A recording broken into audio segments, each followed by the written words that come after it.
What will happen when the sun runs out of juice? Did Tamagotchi haunt us after they died? Answers to these questions and more on this episode of This Paranormal Live!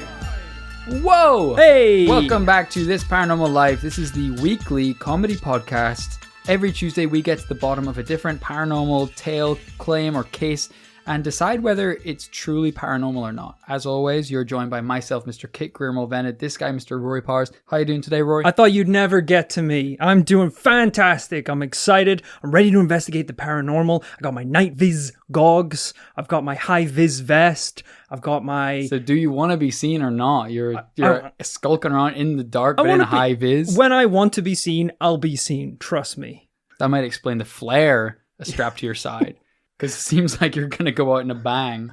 And on every episode of This Paranormal Life, we like to dive straight into the investigation. So right off, thank you so much to Joshua Pearson for sending in this investigation.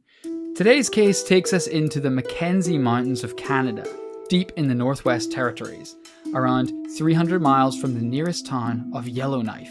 That's a cool name for a town. Have you ever been to Canada?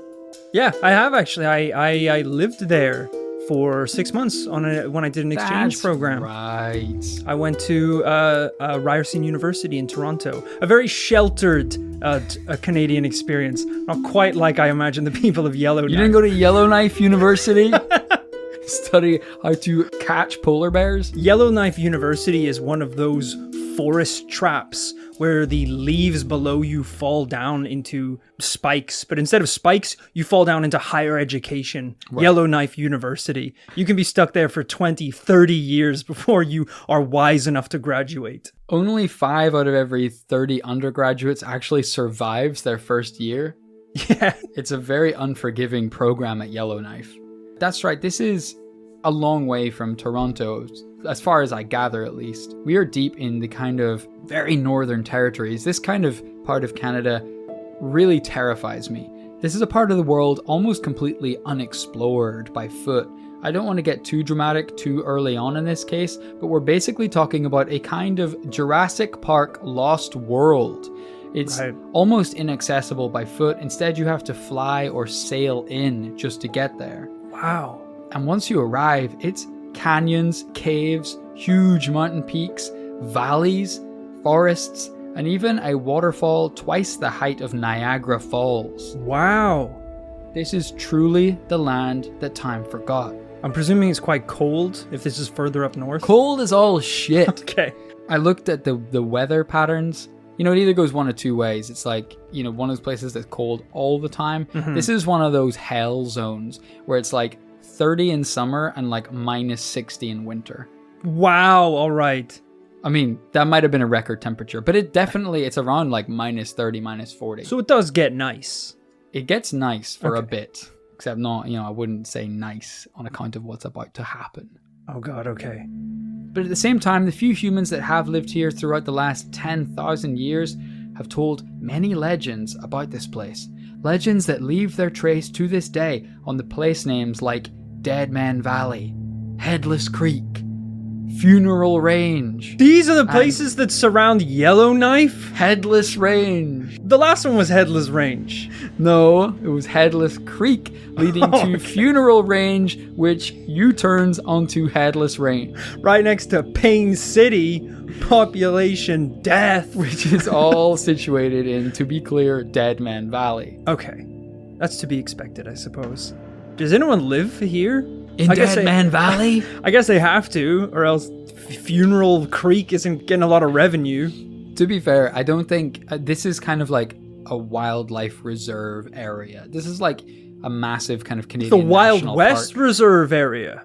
The reason I mentioned Yellowknife is that's the nearest major populated place. I say major. It's like 20,000 people living in a small town there. But 40,000 knives. 2 knives to every person.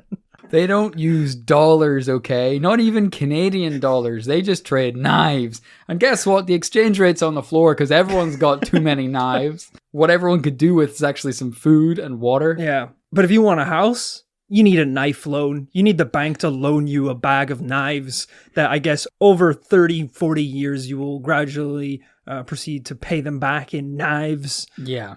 It's a complicated system. The 2008 depression. It was sad to see people carrying around wheelbarrows full of machetes. But our story begins in more recent times. The Gold Rush era.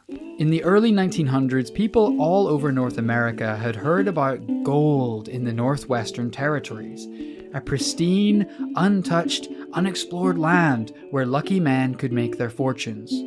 I could definitely picture it that if you're coming over from, say, Britain or something like that, you want to get involved in gold prospecting, you know, if you arrive too late to the game, all those famous spots all over America, they're just like, it's like Disneyland on a Saturday. It's just thousands and thousands of gold prospectors on top of each other, wrestling over like gold nuggets the size of sand grains. So everyone's looking for like that next spot. Yeah, and you know no one's going to go to Death Valley, Funeral Creek, Headless Mountain. Sorry, let's not get it confused. Death Valley is in California. Oh, right. Dead Man Valley Sorry. and Funeral Range, very much Canada. Death Valley, the tropical paradise where people are borderline immortal. That's how good the healthcare system is. It's hard to grow old and die when there's not enough air for you to grow old in. Two men, Willie and Frank MacLeod, had been panning for gold, traveling all over British Columbia and Alaska. But when they set foot in the Northern Territories, the locals showed them giant chunks of gold, and they decided this was the opportunity they had been waiting for. So, Willie, is that what you said your name was? So, where did you guys say you were heading again? Well, I'll tell you where I'm headed, partner. To the big league. That's where. Could you be a little more specific, Willie? UberX, baby. Straight to the top. The is a Uber? I'm going to Nahanni Valley. Nahanni Valley? You out of your goddamn mind? Up by Funeral Range into Dead Men Valley around the corner from Dead Men's Creek? A lot of men have tried to pillage that gold, but not me. Not Willie. This Willie's as hard as it gets. I don't see why you think you're gonna be the one guy to do it when you only got one leg, Willie.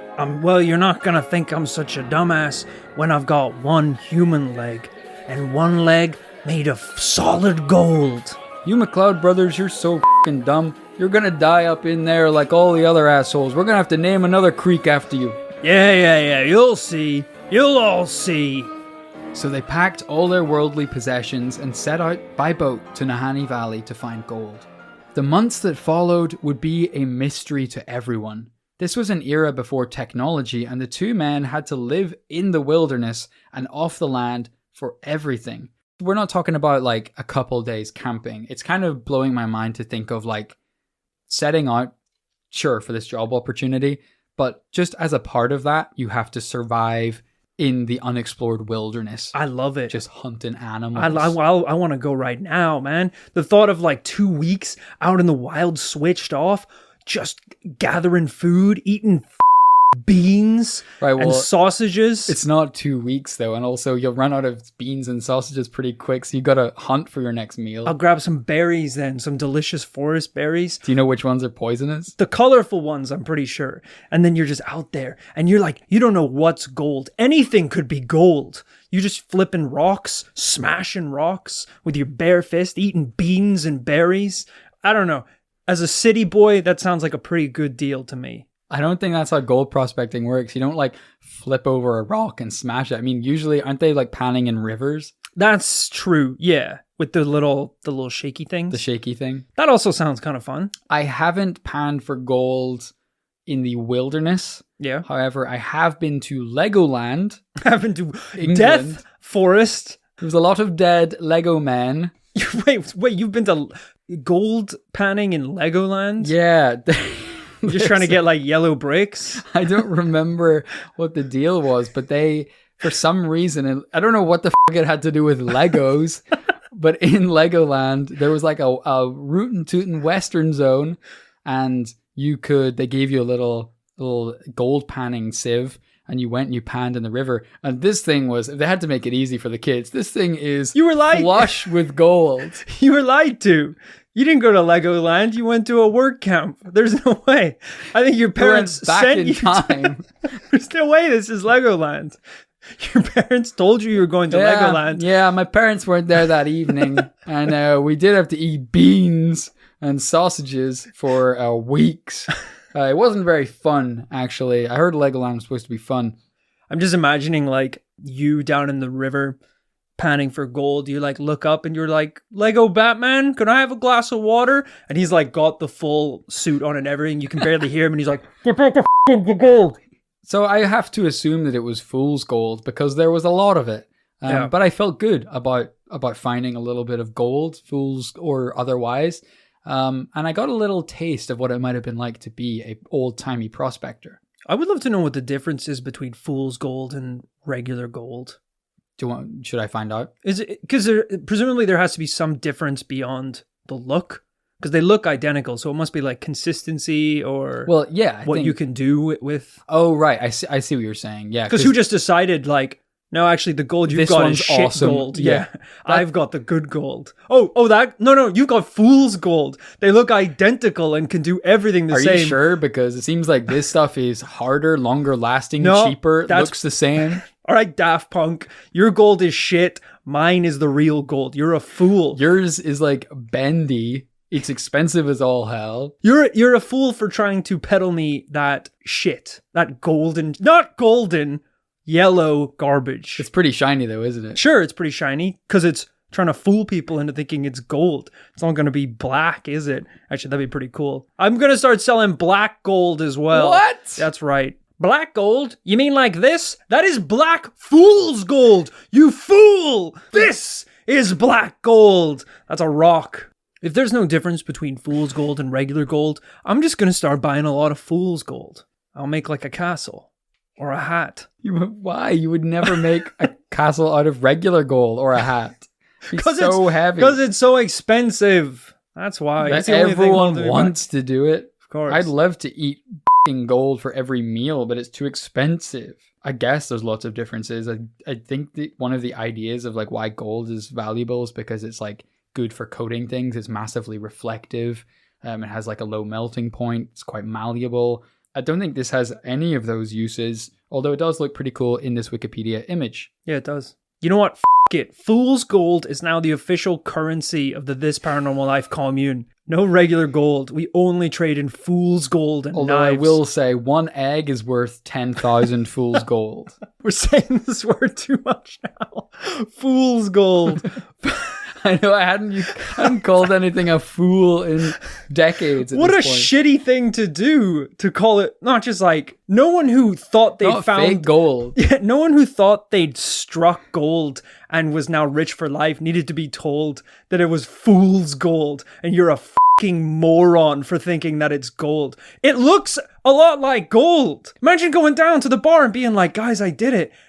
Look what I got. And you got a bag of shiny yellow gold looking material. And you're like, we can rejuvenate the whole town. We can create a community here. And they're like, you idiot. You've wasted your time. You fool. That's not gold, you cretin. But sure, it is worth something. I'll buy some off you, obviously.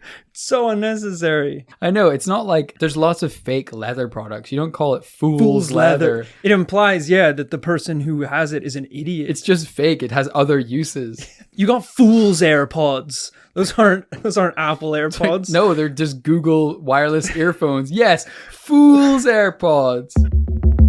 Yeah, they had to survive off the land in the wilderness. People guessed that they were fighting wild animals, escaping quicksand, and jumping huge chasms. But 2 years later, still, there was no sign of the MacLeod brothers. There had been no glorious return with a f***ing gold leg, wearing a gold crown and diamond grills. Were they even still alive?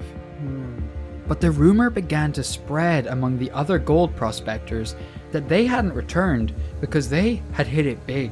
They had found a gigantic gold mine, something so big they never needed to return, and so they vanished. Talk of this borderline El Dorado golden city spread fast, and people became obsessed with the lost MacLeod mine. Dozens of other prospectors traveled deep into the valley on foot, trying to retrace their footsteps. I really love the naivety of all these prospectors being like, all right, the two brothers left 2 years ago to go to Murder Town, and well, they haven't come back, just like everyone that's gone to Murder Town, so I guess they're dead. One guy in the corner smoking a pipe. Or maybe, just maybe, they found so much gold, they went to the moon. And everyone's like, he's right, to Murder Town!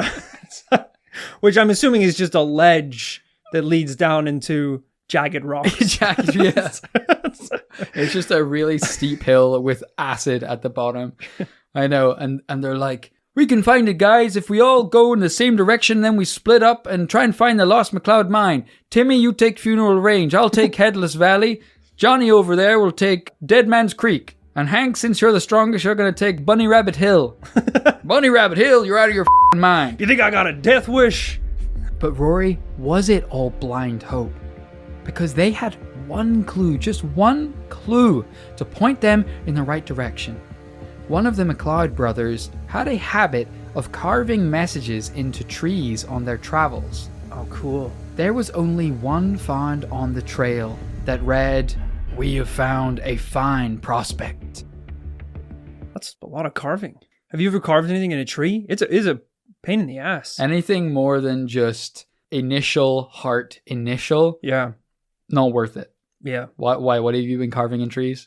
Just like anything, really. Smiley faces, my name, like self-portraits and things like that. Yeah. It's tough. That's all I'll say. Well, you do it on a bonsai tree, so it's especially difficult. You've just got a chainsaw. If I just go really lightly... Oh, it's gone. That's another one. That one was 500 years old. That's a bit of a waste. But still, with this clue, no one could find it. And many of the prospectors who tried were never seen again, dying alone in the wilderness. That is, until a couple of years later, a group of gold prospectors tracing the river through the valley to where the MacLeods might have been made a terrible discovery. They found two bodies side by side on the ground beside the river. Unmistakably, the MacLeod brothers. Oh boy. There was no MacLeod gold mine. They didn't come back simply because they died. But the worst part was, they were both headless. Whoa! Both heads had been removed, nowhere to be seen. The prospectors' minds were racing. What could it have been? A bear? Local tribespeople? Or something else? The odds of a bear decapitating two men, I think, is pretty low. Do you think? I don't know a lot about bear attacks, but I'm pretty sure they kind of bat you about like a cat with a ball of string until you just kind of die. Yeah. If the Revenant has taught me anything. Yes. They're not like there's a lot of dropping out of the trees like a spec ops agent and taking the head off. You know, they're pretty much just... Yeah, they're pretty grisly. Pretty meat and potato killers, you know, just there's a lot of thumping. Yeah, I think my instinct with bears is that they just start eating. I've heard that they just start eating. Oh, right, like you're already dead to them. That's how weak and shit they just you are. hold you down and start eating you. Oh, that is... So that wouldn't really line up either, because if it was a hungry bear that killed someone, why would it leave the body where 90% of the meat is? Great point. And just Great point. take the head. So surely it had to be human activity. The only problem was the valley had always been home to the Naha people, which is I guess why it's called the Nahanni Valley, a native North American tribe. But they had vanished from the valley just a few years previously. There was no one living there at all as far as the prospectors knew. Why had they vanished? Why would they leave? And even more disturbingly, the other tribes in the surrounding areas refused to live there. They actively avoided the valley, claiming that an unknown evil haunts it. So if Headless Valley and all that wasn't bad enough, it is cursed. It's also evil. If you ask the people who've lived there for 10,000 years, they're like, oh yeah. Well, I didn't think it was blessed.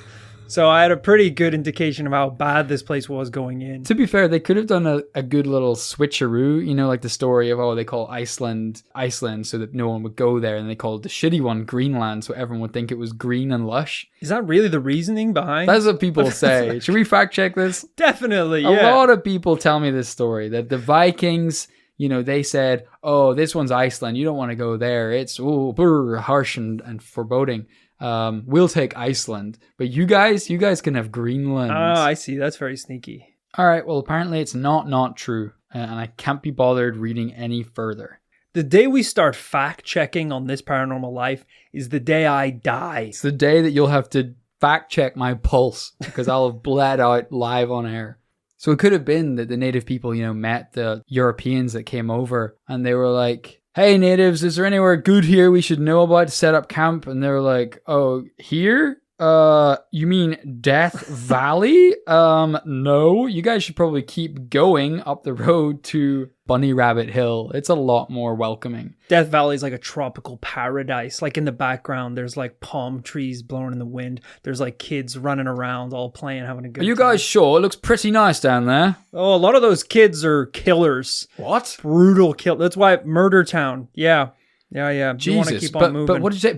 Bunny Rabbit Hill? I mean, Bunny Rabbit Hill, the one. I can see lightning literally striking it as we speak. Fast as a rabbit. That's why it's named after it. Yeah. Beautiful little paradise there. As you can see, it's a desert. It's desolate. It's not a desert. Don't call it a desert, because you can see those two spiky rocks in the distance there, which a lot of people say actually kind of look like a bunny rabbit's ears. So that's cute. So hop on, as they say in whatever the bunny we called it. I love He's forgotten. He's pointing a spear at them at this point. I do love the idea of like looking down into Death Valley and it's just children running around like cutting open coconuts and eating them. It's like the opening sequence to Moana. Everyone's having a great time. The nearby Dene people said that mysterious creatures lived in the forests of the valley, and that even the fierce and violent people of the Naha were cursed by these creatures. It said that the Naha were tall, fearsome warriors that wore masks and wielded weapons that no one had seen before. That is, until they disappeared, becoming just another mystery of the valley. But the mystery of the missing MacLeod brothers was only the first of many incidents in this valley. In 1917, a Swiss prospector called Martin Jorgensen had heard the stories of the valley and decided that he would find the fortune that no one else could. Maybe because he was Swiss and knew some alpinism, he quickly adapted to the harsh Jurassic Park level landscape, and so he built a cabin to live in and started a small mining operation. Wow. He's thinking long term here. He's making a little settlement. That's smart. That is smart. But it didn't make sense to any of the other prospectors when shortly after setting up camp in the valley, Martin's cabin was found in flames, burned to ashes. And when they searched the building to see if he had escaped in time, they sadly found Martin's skeleton, except with no skull.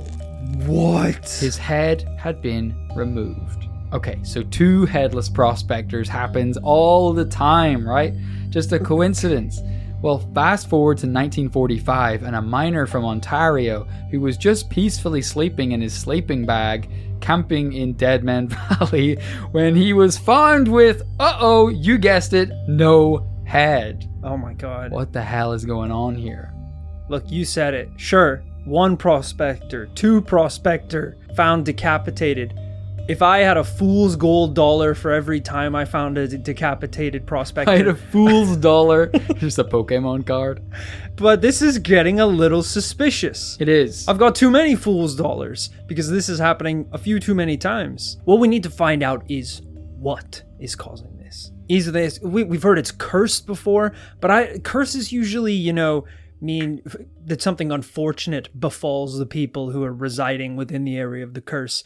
The curse isn't like a dude that walks up and decapitates someone. It's very strange for a curse to affect a group of people in the exact same way. Yeah, it's a weird one. Like, they did talk about it being cursed, but I think that could have been a translation thing. I mean, the native people did say something along the lines of an unknown evil haunts the valley.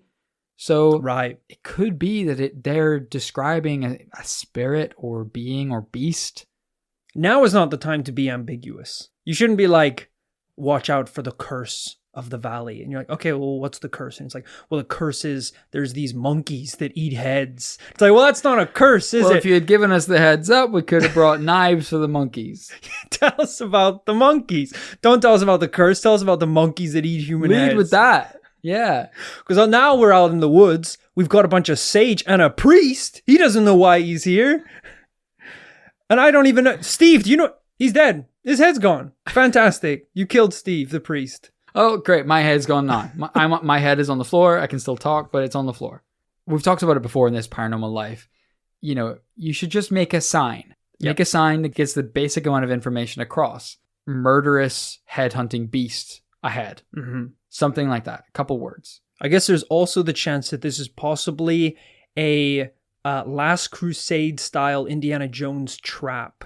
Where Yes. I believe, if you remember that movie, they have to go through the trials to reach the Holy Grail.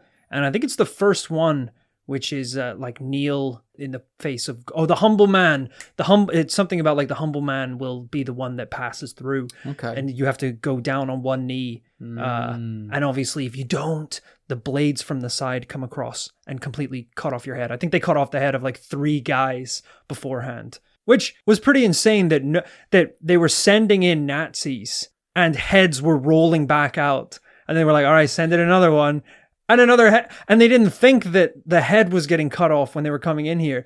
If I was like the third person to go in, I am wiggling like a worm. Yeah. And not even through that first trial, through all the trials. Yeah, there's some sort of vertical deadly elevation issue in this space. Yeah. I'm going to stay down just to play it safe. Even the third trial, the leap of faith, you know, where it's the hidden path. I am worming my way across that. When I get to the final chamber where it's the Knight of Templar guarding the grails, I'm wiggling around in the dirt through that entrance. If he wants me to drink from a cup, he's going to have to hand it to me. Because I'm not leaving the ground. The second I stand up to get that son of a bitch, my head rolls all the way back out 3 trials and straight to the Nazis. Listen, all the booby traps they had were knife based. Yeah. That was the worst thing they could do to you, was throw a knife at you, at your head. Also, I think the wrong cups made you age like 1,000 years in a second, which is pretty cool. That was paranormal. But like we said in the beginning, part of what makes this story so mysterious is the fact that this valley is so unexplored. This has led some to believe that we're looking at, again, cannot stress this enough, a Jurassic Park Lost World style realm where hot springs have created a lush valley where Sasquatch lives in peace and species believed to be extinct still survive, maybe even other kinds of cryptids. Right. This may all sound fantastical, but the Naha people who lived in the valley did talk about one creature that seems to defy science and God: the Wahgila. The Wahgila is considered an evil spirit that takes the form of a giant wolf and that possesses supernatural powers. The Naha knew and feared this evil spirit because time and time again they had seen it kill and take the head of its victims. Oh. But despite their long, fearful relationship with the beast, the reason that we know about the Wahgila is thanks to a modern first-hand sighting. In the 1960s, a young mechanic from Michigan named Frank Graves, which is a kind of funny person to investigate funeral range, to be honest, he set out an expedition to the Northwestern Territories, inspired by a book he read about the abominable snowman, one of the first books to ever discuss the possibility of Bigfoot in North America. So he's already got the right stuff on his mind. Yeah. He's not going to like backpack around Canada and, you know, experience new food and new cultures. He's going to find cryptids. I love the idea of being inspired by a book, so you just start an expedition. What a different time it was. Although the 1960s is not even that long ago. No, it's not. Why? What would you get inspired by today? A vlog? Yeah, yeah. A travel vlog? It's so boring now. Yeah, well, you definitely had to use your imagination back in the day. Yeah. Like, I definitely mentioned to you before, like, one of the last big holidays that me and my fiance did was go to Japan. We watched a lot of travel vlogs before going. A lot of amazing vloggers who just show off the best spots, the things you need to check out. But it got to the point, like a few months outside of going, I was like, we're ruining this for ourselves. We've seen everything and we're not going for like 3 months. Whereas back in the day, like you had to use all your imagination.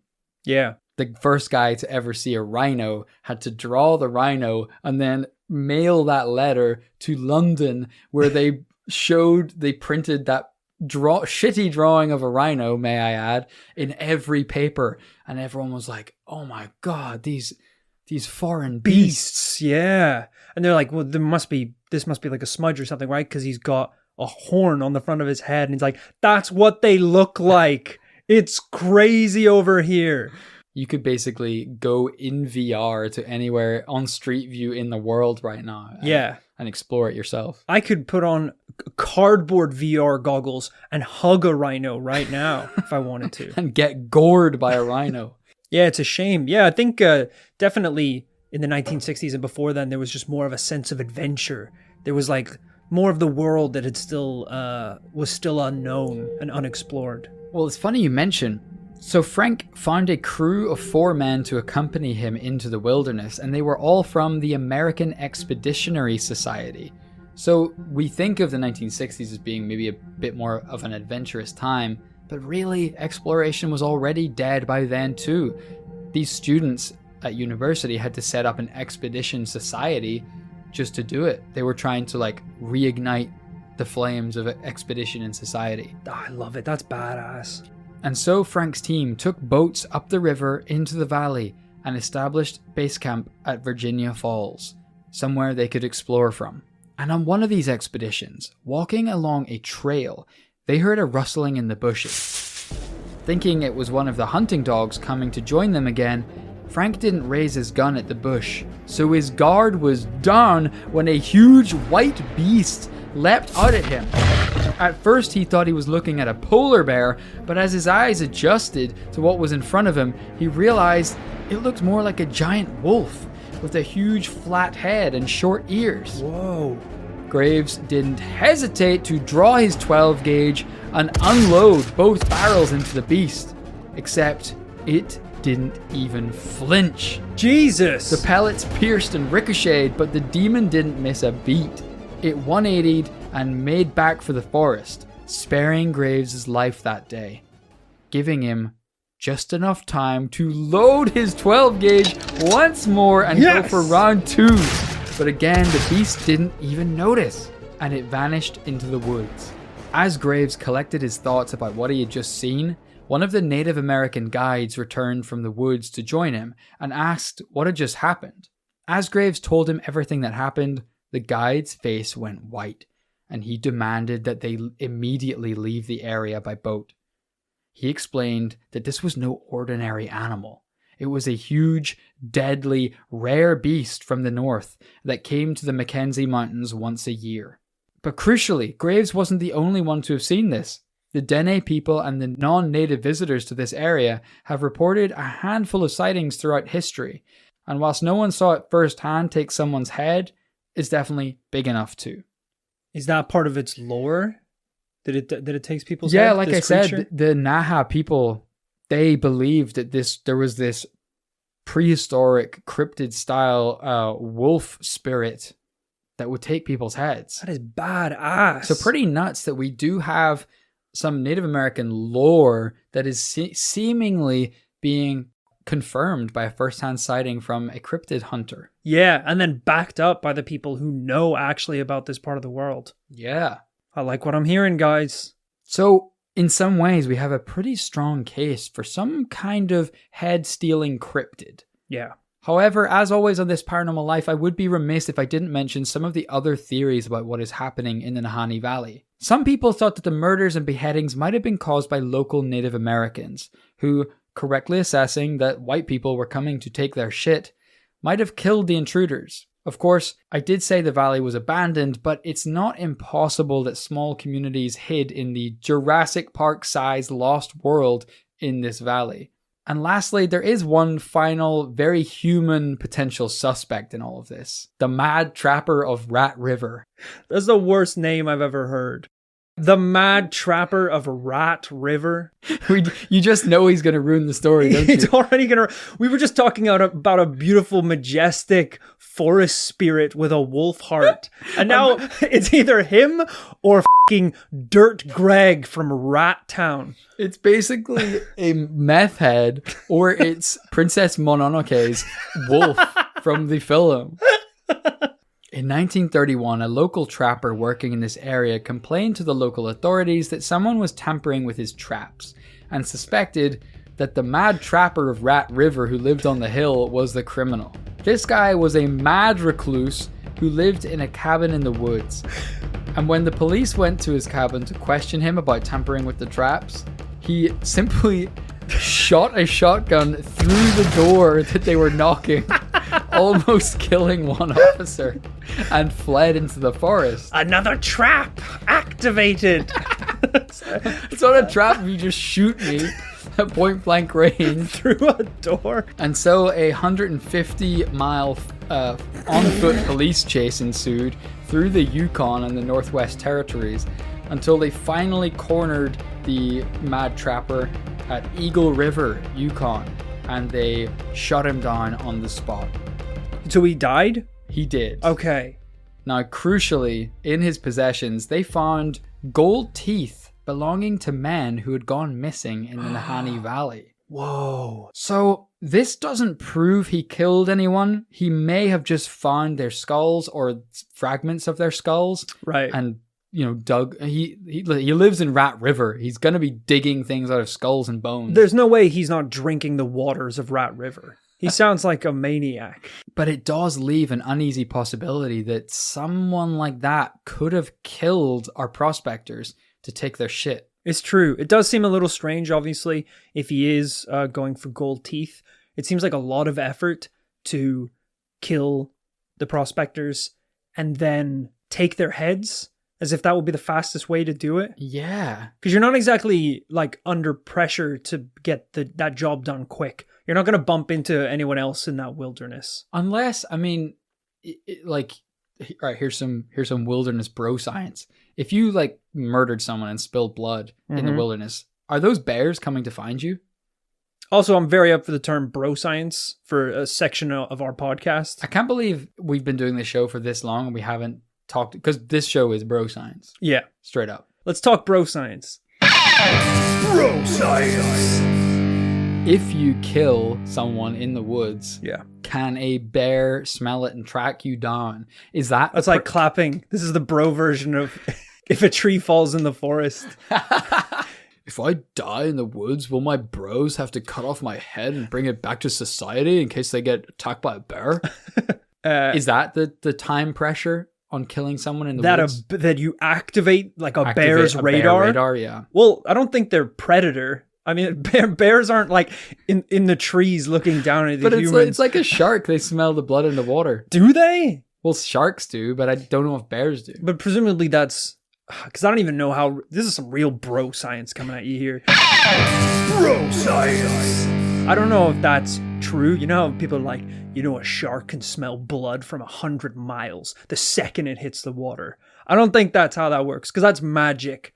That's not a shark. That's a wizard in shark's clothing. If you think a shark's a wizard, that's your problem. I think it still works. There's no way that the material this is you talking to the trainer at SeaWorld. There's no way. I'm obviously drunk. You're cutting open your hand and dipping it in the pool. There's no way he's gonna know what's going on. It eats your arm. 1,000 starfish jump out of their tanks. Oh, not a shark though. Interesting. You dumbass. I don't know if I thought obviously maybe it works with sharks, right? Because of how blood it dilutes through and spreads through water. I don't know if the scent of blood can activate a bear. As with most questions like this on This Paranormal Life, I refuse to look it up. Bear experts in This Paranormal Life Nation, feel free to at us regarding this. I do not know. There doesn't seem to be a time pressure, so why would he take the heads? Exactly. I guess you can't really question the decisions of the mad trapper Rat River. Yeah. The name alone kind of would lead you to believe that anything he does is going to be without reason. But I will say, the fact that he is cutting gold teeth out of people's dead heads doesn't bode well for the MacLeod lost gold mine. No. There's all in these woods. The gold found in that valley shouldn't be gold ganked from the mouths of the prospectors that went to find. Who aren't even from the valley. They were trying to find more gold. So the only gold that has ever been in the valley was in the teeth of the men who traveled there. Jesus. That's beautiful, man. That's beautiful. The gold was inside us all along. Literally. Our hearts? No. Your teeth. Get him, White Wolf. It's real. So we have a number of possibilities here. Some paranormal, some not so. And at the end of every episode of This Paranormal Life, we have to decide, is the paranormal explanation the one that sticks? Is the Nahanni Valley cursed? Is there a Wahgila cryptid murdering those who set foot in the valley? Does a Sasquatch or any other cryptids live there? What are you saying? Interesting case. I love it. I love the colorful background and the characters that we're looking at today. We do have the luxury this week of a number of different options. We do have the Mad Trapper of Rat River. I wish we didn't, but we do. Which I assume is like a long descendant from sock rats. Just is a horrible person. Ignorant, disgusting person. Who, yeah, sure. There is a case to be made here that they are involved. But correct me if I'm wrong that you did say he was hunted down and shot to Swiss cheese. Yes. So he was essentially killed. So even if he was the person behind it, it would be in a paranormal form, presumably. That's true. Interesting. Ghost or curse or spirit. One thing I never actually thought about was actually the Mad Trapper. I keep wanting to call him the Mad Hatter. The Mad Trapper of Rat River. He actually, it seems like, died well before some of these later disappearances. Yeah. So even if he explains the MacLeod Brothers, he doesn't explain, say, the Swiss prospector or the mechanic from Michigan. So we have some prospectors, too, the MacLeod Brothers, that were killed and decapitated while he was alive. Yeah. But then he was killed, and we still have more decapitations after he was killed. All right, so I think presumably that means we can rule him out. Yes, for as the sole cause of decapitations. So, folks, if this is happening and there is a pattern, maybe we are looking at something paranormal here. It is true. We're essentially left with, is it paranormal and it's the Wahgila or some kind of curse? Or is it the final human possibility is some pocket of humans somewhere in here killing intruders? Yeah, I think I'm edging towards the latter, only because, if it is some paranormal creature, or as we said, some spirit of the forest taking form of a giant wolf. As we said, even with bears, there'd usually be a little more wear and tear, a little more destruction. If it sounds like these people basically had their heads cut off, and that's how they were killed. They weren't like clawed at, ripped to shreds. They didn't find paw prints around the ground. Anything like that we see with cryptid cases. There's usually scratches on things, paw prints. Anytime we're dealing with like a monster or a big cat, let's say. That is kind of true. It also potentially rules out the possibility that this is just some type of actual wolf. Yeah. So it would have to be more of some kind of, Native American spirit beast that doesn't leave paw prints. Yeah, he can just kind of drop down like Spider-Man and one little swoop and you're done. Give him an upside down Spider-Man kiss and then chop off their head. Love him and leave him. Yeah. I don't know. I think for me this week personally, I don't have the evidence required to make this a fully convincing paranormal case. Very interesting, but I think it's going to be a no from me this week. I think it's a double no, guys, but I would love to hear what you guys think about it. If you have any insight to this, if you've been to the Nahanni Valley, if you have been affected by the Wahgila, let us know at thisparanormallifepodcast@gmail.com. When was the last time we had a yes? It feels like we're going through a little dry spout of yeses. Yeah, it wasn't that long ago. We had a string. We had like three in a row at one point. We did. We went full Super Saiyan, just pulled it out of the bag and did a few in a row. But it's been a couple months for sure. All right. We can work on that. Work on that. I got a great one coming up.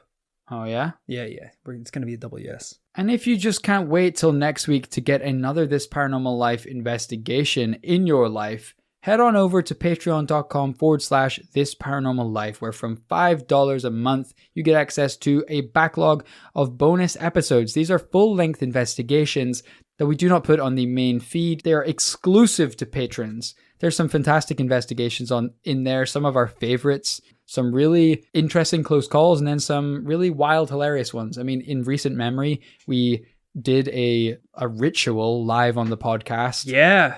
To try and get to some kind of parallel hell dimension. No spoilers about how that turned out, but look at the world around you.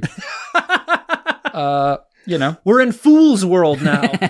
We've been scammed. We did that episode the night of Donald Trump's victory in 2016. And just to give you a little preview, if you haven't heard them before, a preview of what our bonus episodes are like. This is a clip from last month's bonus episode. But as I said, this is the house of 200 demons. We got a lot of these bastards to get through. It's like Scrooge's Christmas. They're just showing up one by one, a big conveyor belt of demons.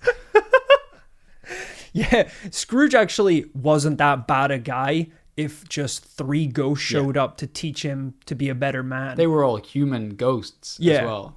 If your Christmas carol involves 200 demons appearing to you in one night, Christmas, the night of Christmas Eve, you are it's too late to change. This is the punishment. They're not here to redeem you. They don't even talk. They just start whooping your ass as soon as they come out of the other dimension.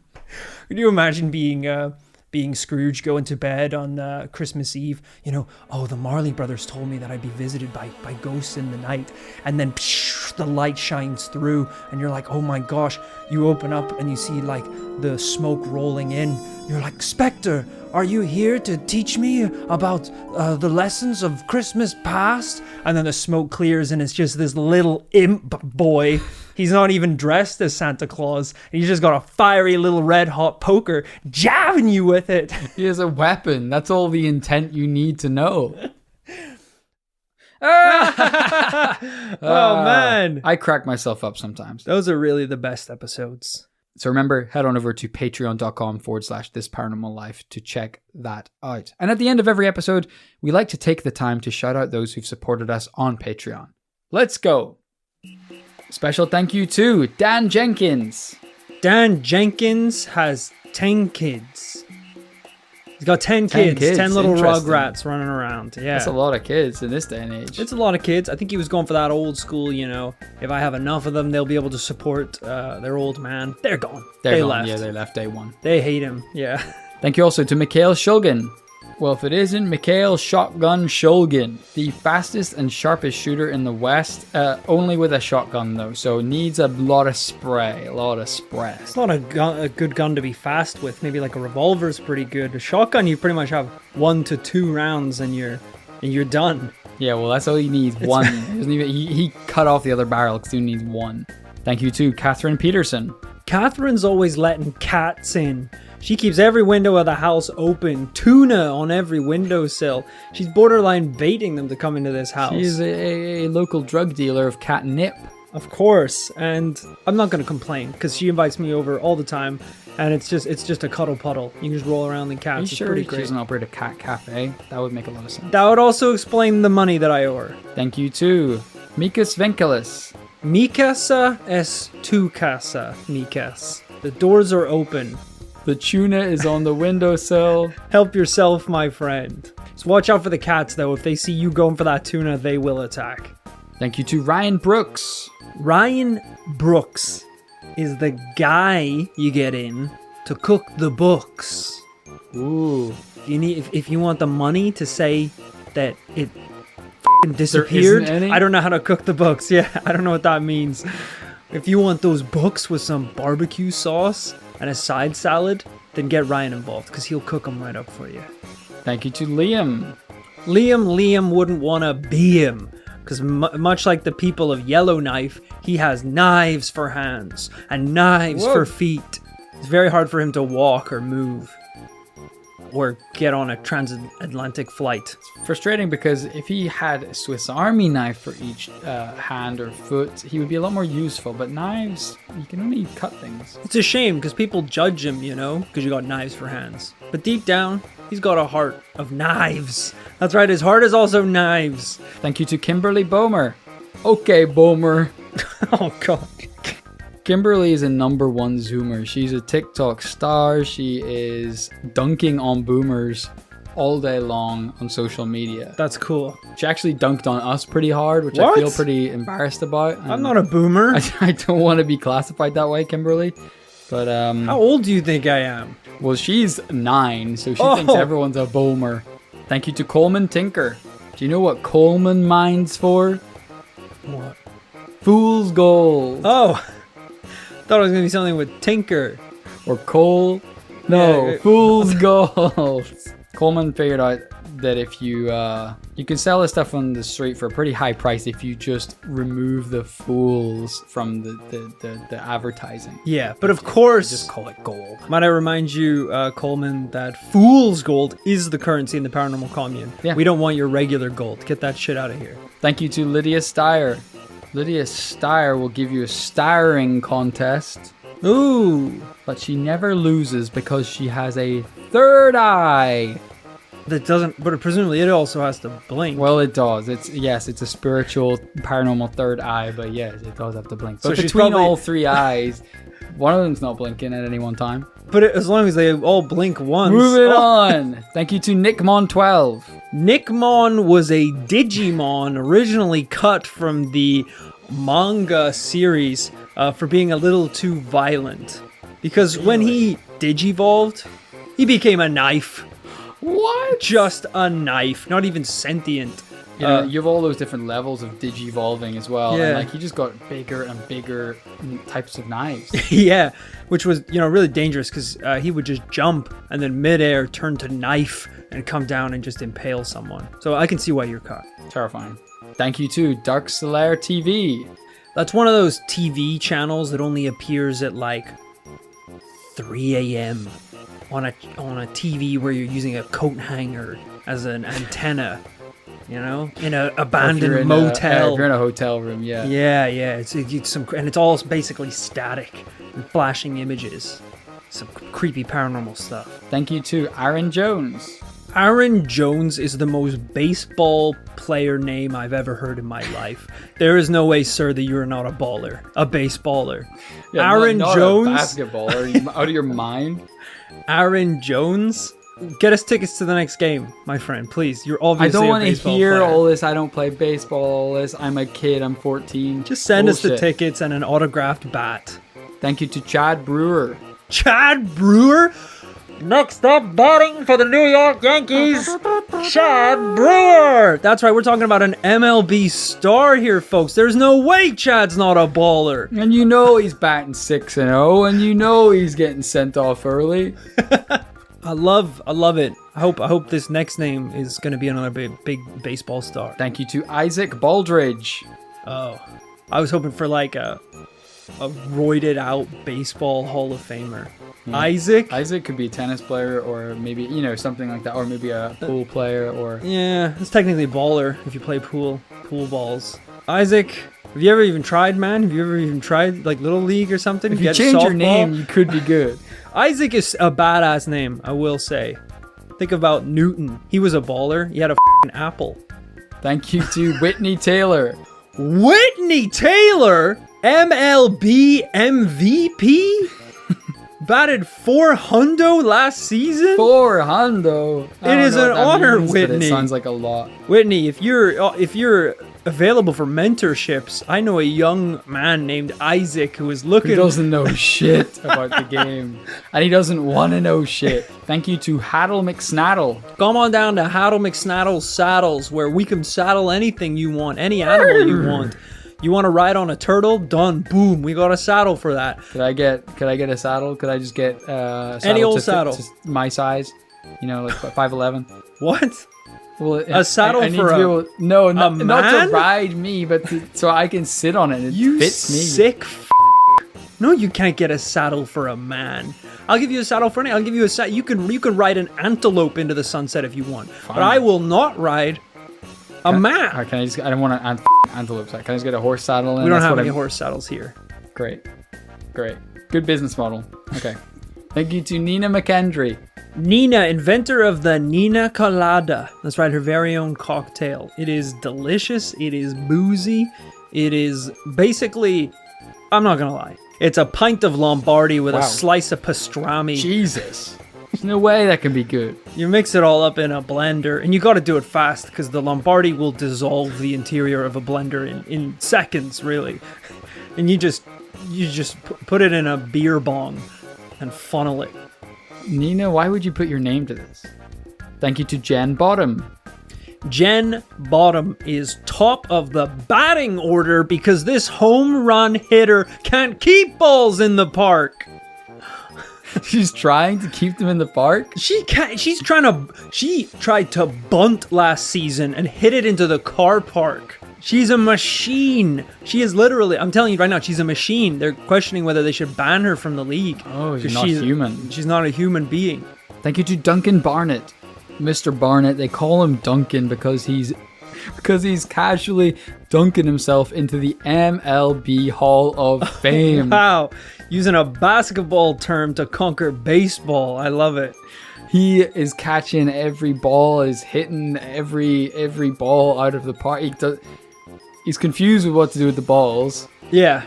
Simply one of the greatest of all time. It's kind of interesting that all these middle-aged retired basketball or baseball superstars are listening to this show, but you know, I encourage it. I guess it's spread. You gotta have something playing in the dugout. Thank you, lastly but not leastly, to Emma Morin. Emma's always putting more in than she's taking out. She's a saint like that. Yeah. She gives us gold. We give her fool's gold in return. And, you know, a lot of people say that's a bad deal for her. But to those people I say, shut the fuck up. Don't tell her what to do with her money. If she wants to give more in, then we'll take it. We'll keep taking it. And because she keeps giving more in, we can keep doing this podcast. Dark note to end it on, but thank you to everyone. It's not dark. That's not dark. Don't shame her generosity. Thank today and everyone we are yet to thank on Patreon. We'll be back next Tuesday with a brand new paranormal tale. We'll see you then. Bye-bye.